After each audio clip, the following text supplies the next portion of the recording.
મજામાં ને? હું છું તમારો દોસ્ત ધીરુ લાલાણી અને તમે જોઈ રહ્યા છો સુની અનસુની ખોજ. તો દોસ્તો, હજી એક નવી ખોજમાં આપણે આવી પહોંચ્યા છે કરચેલિયા ગામ, અને અહીંયા ગોરીગઢ બાપુની યાત્રા યોજવામાં આવે છે. વર્ષમાં એક જ વખત હોય આ યાત્રા.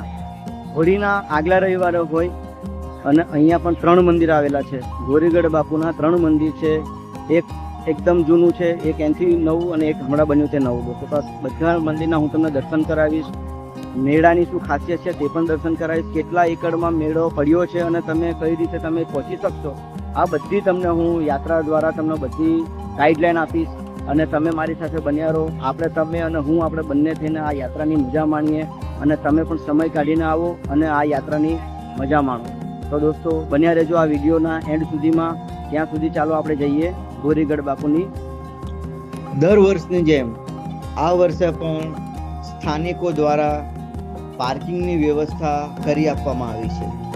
બારડોલી તરફથી આવી શકીએ અને અનાવલ તરફ જઈ શકીએ.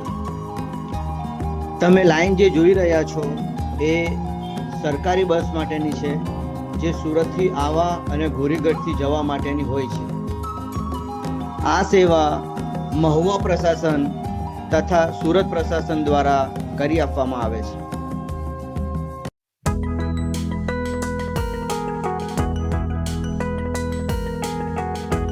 ગોરીગઢ બાપુની યાત્રામાં આવવા માટે તમારે સુરત સુધી તમે રેલવેની મદદથી આવી શકો છો. ત્યાંથી તમને સરકારી વાહન તથા પ્રાઇવેટ વાહનની સુવિધા પણ ઉપલબ્ધ છે. સુરતથી બારડોલી 33 કિલોમીટર અને બારડોલીથી વાસ્કુઈ ગામ 25 કિલોમીટર. આમ ટોટલ 58 કિલોમીટરની તમારે યાત્રા કરવી પડશે અને પછી તમે આવી જશો ગોરીગઢ બાપુના મેળામાં.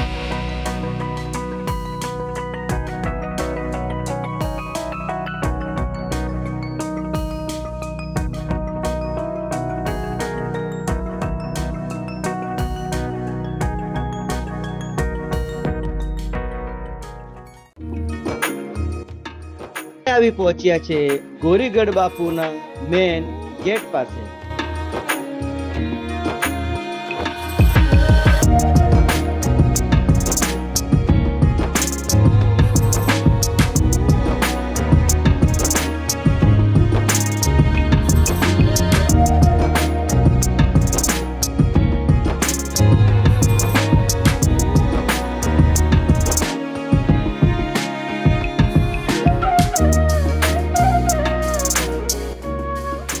આ મંદિરમાં ગોરીગઢ બાપુ અને મહાલક્ષ્મી માતા વિરાજમાન છે.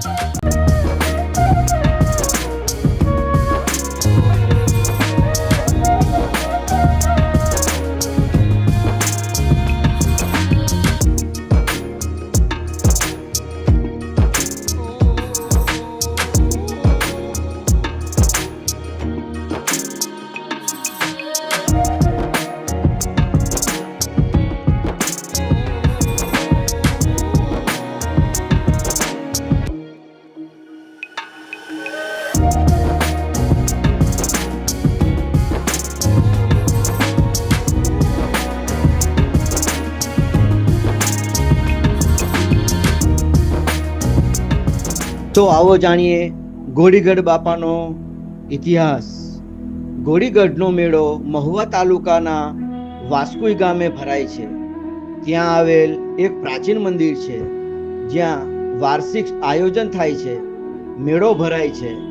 આ મંદિર ગોરીગઢ બાપાનું છે અને હોળીના આગલા રવિવારે ભરાય છે. આ મેળાને મહુવા તાલુકાના સૌથી મોટા મેળાનું માન પ્રાપ્ત થયું છે. અહીં ગુજરાત જ નહીં પણ આજુબાજુના પ્રાંતના લોકો પણ અહીંયા 200 થી 250 વર્ષ જૂનું આ સ્થાન આસ્થાનું પ્રતીક છે. અહીં લોકો બાધા અને માનતા રાખતા હોય છે.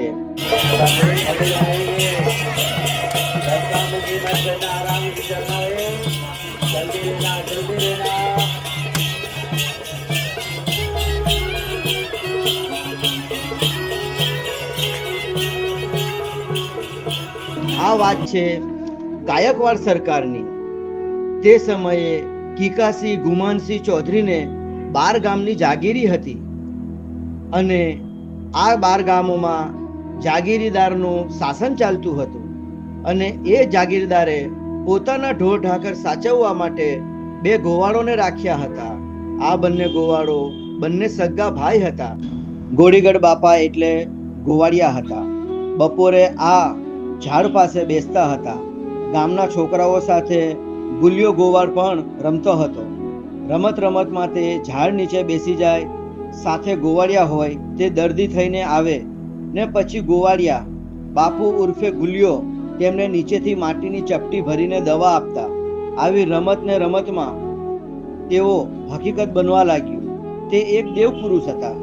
આ વાત ગામમાં, શહેરમાં, તાલુકામાં, ધીરે ધીરે ગુજરાતમાંથી, પૂરા ભારતભરમાંથી લોકો બાપુ પાસે આવવા માંડ્યા અને બાધા બંધણી રાખતા થઈ ગયા. તે સમયથી બાપુને ઘોડીની માનતા રાખવા માંડ્યા. ગોરીગઢ બાપુએ પૂરું જીવન બ્રહ્મચાર્યમાં વિતાવ્યું હતું. જ્યારે તેમને દેહ છોડવાનો સમય આવ્યો ત્યારે તે હોળીના આગલા રવિવારે દેહ છોડ્યો હતો અને બ્રહ્મલીન થયા હતા. બાપુની પુણ્યતિથિ નિમિત્તે ગામના લોકો હોળીના આગલા રવિવારે આ મંદિરે મેળાનું આયોજન દર વર્ષે કરતા હોય છે.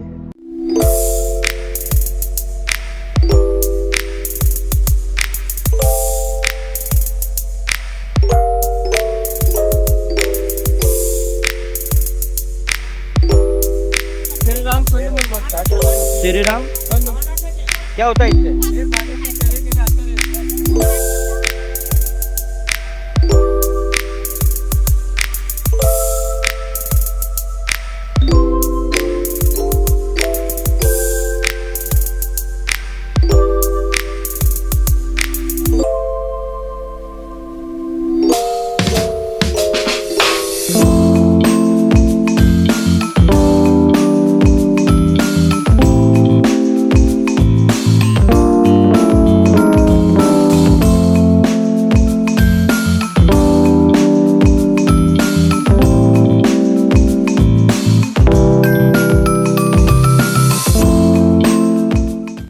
તો આવી જ છે.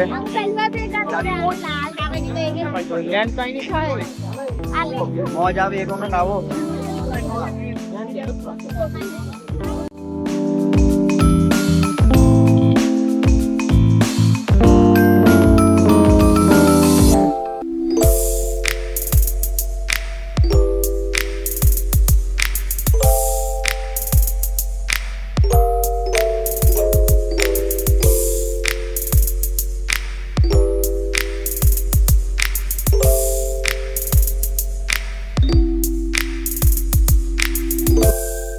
રૂપિયામાં છે હવે જોઈએ છાસના 10 રૂપિયા. જલારામ ખીચડીના 40 રૂપિયા.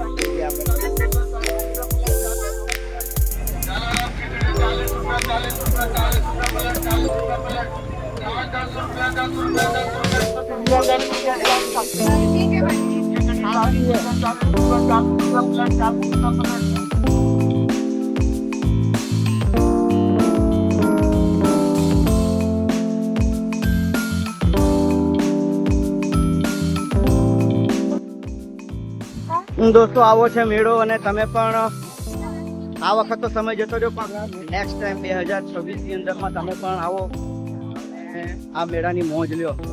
બરોબર ને? અમે તો મોજ લીધી, મજા આવી ગઈ, દર્શન પણ જોરદાર થયા, ઠંડી ઠંડી છાશ પી લીધી. કેવું લાગે અમૃતભાઈ? બરોબર બરોબર, બહુ સરસ મેળો આવા જોડી છે. આવો અને મોજ માણો. ઓકે.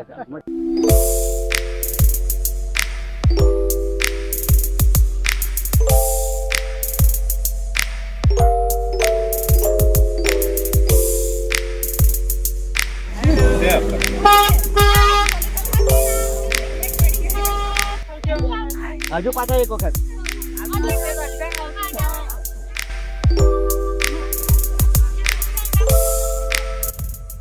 તો દોસ્તો ફાઇનલી આપણે આવી ગયા છે નાસ્તા માટે અને નાસ્તામાં મકઈ અને શીંગ આ બધી આપણે ખરીદી કરી લીધી છે અને હવે બપોરના લગભગ 2-3 થઈ ગયા છે એટલે સૂર્ય મહારાજ પર તમે જોઈ શકો છો બરોબર માથે આવીને બેઠા છે અને અહીંયા આવવાની એક વખત સમય કાઢીને ચોક્કસથી આવો.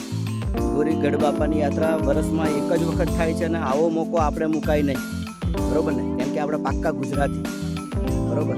તો નાસ્તો કરી લઈએ. અહીંયા વ્યવસ્થા પણ જોરદાર છે. અહીંયા છાંયડોથી લઈને દરેક વસ્તુ તમને મજા આવશે.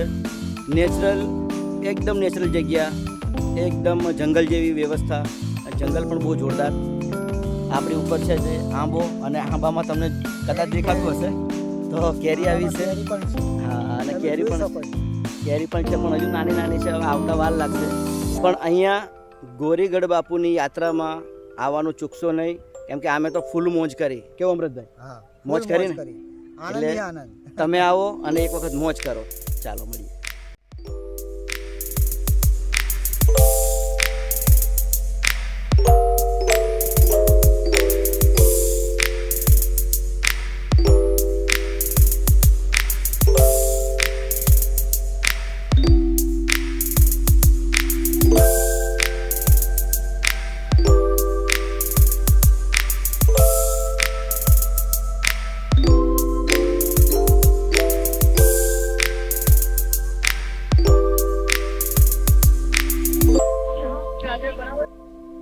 આપણે અત્યારે પહોંચી ગયા છે નાસ્તા માટે અને ચા અને પાપડીનો નાસ્તો કરીને હવે જઈશું અમારા ઘરે.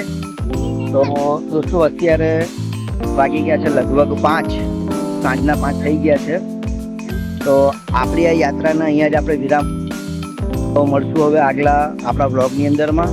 ત્યાં સુધી આપણી ચેનલને પણ ભૂલતા નહીં અને આપણા ફેમિલી દોસ્તારમાં આપણી આ ચેનલના વિડીયોને શેર કરવાનો ભૂલતા નહીં. તો મળીએ હવે એક નવા બ્લોગમાં. ત્યાં સુધી જય માતાજી.